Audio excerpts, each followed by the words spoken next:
Siyempre gustong-gusto ko makilala yung tatay ko eh. Sigurado akong mabuting tao ko yung tatay ko dahil yun ang laging kinikwento ni nanay. Pero imposible nang mangyari yun, sir, di ba? Kasi sana kung buhay pa ang tatay ko, noon pa lang nagpakita na siya sa amin ni nanay.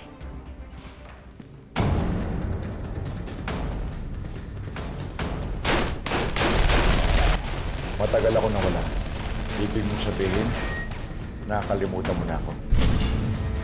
Antonio? Ang ibig kong sabihin, Amang. Oo. Isa lang ang ibig sabihin. Wala ka ng lugar dito sa Pulong Diablo.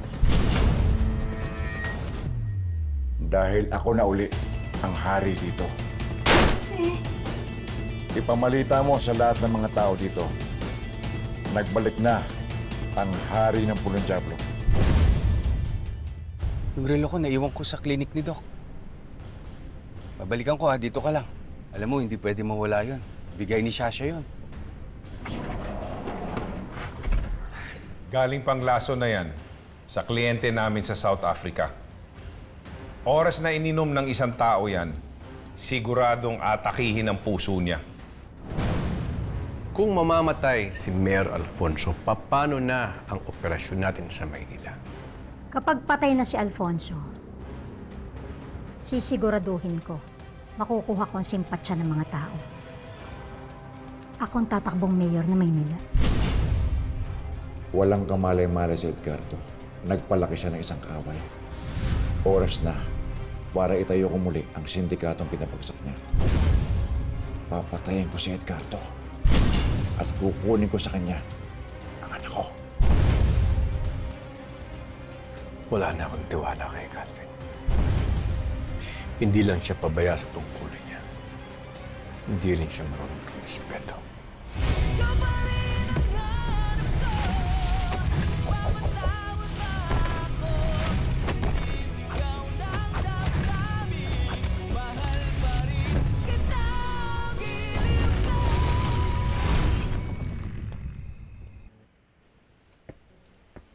Hindi mo na ba ako bibigyan ng pagkakataon para makabawi?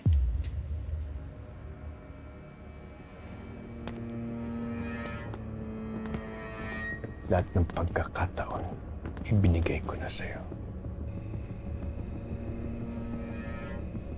Pero anong ginawa mo? Puro sakit ng ulo ang tulad mo. Anak mo pa rin ako, Papa. Sabihin mo sa akin, kung anong pwede kong gawin para pagkatiwalaan mo ako ulit.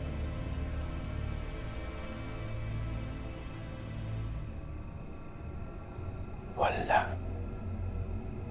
Wala? Anong ibig mong sabihin wala? Wala na akong kailangan sa iyo, Calvin.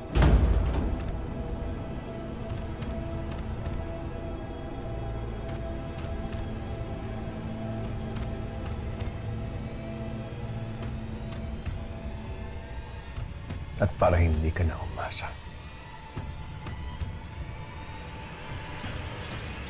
tatapatin na kita.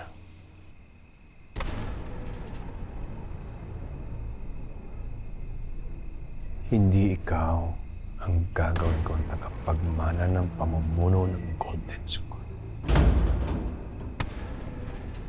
Anong sabi mo? Pawiin mo siya mo! Pawiin mo! Bitawan niyo!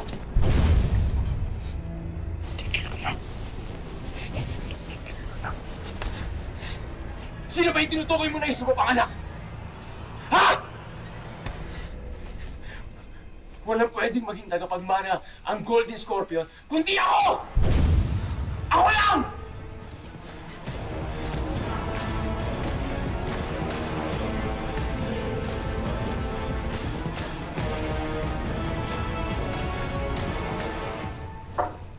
Masisisi mo ba ako? Calvin?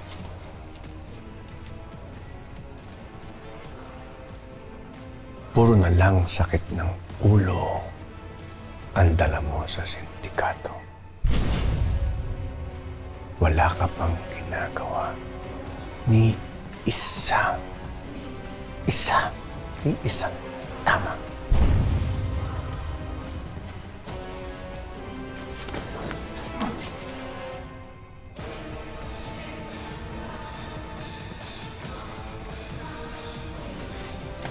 Tonyo!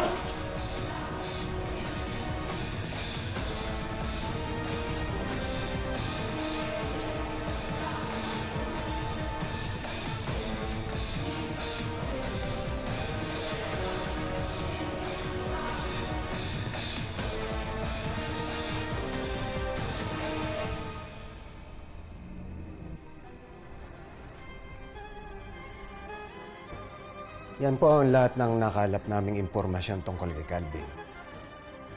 Mahilig sa babae, mainitin ang ulo, walang kinakatakutan. At marami rin po siya naging kaso. Pero amang lahat po yan nalulusutan niya. Anak ko nga siya. Iisa ang ligaw ng bituka namin. Gusto kong makilala ang anak ko dito.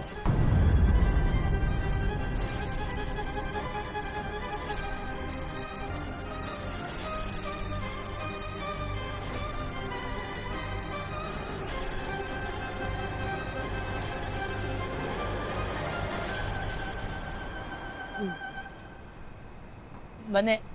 Ay, salamat, kuya. Salamat. Kamusta na pala yung braso mo? Nagagalaw-galaw mo na ba? Nagagalaw-galaw ko naman Kaya na. nga. Buti na lang. Ito, kailangan pa talagang tignan. Hindi kailangan kasi yan na-stretch na. Hindi dapat binibaby yung mga ganyan. Ayan. Ayos na. Nagagalaw-galaw Tanggalin ko mo na. na rin. Huwag mo lang bibiglain. Kung kumain ka na muna ng hopya.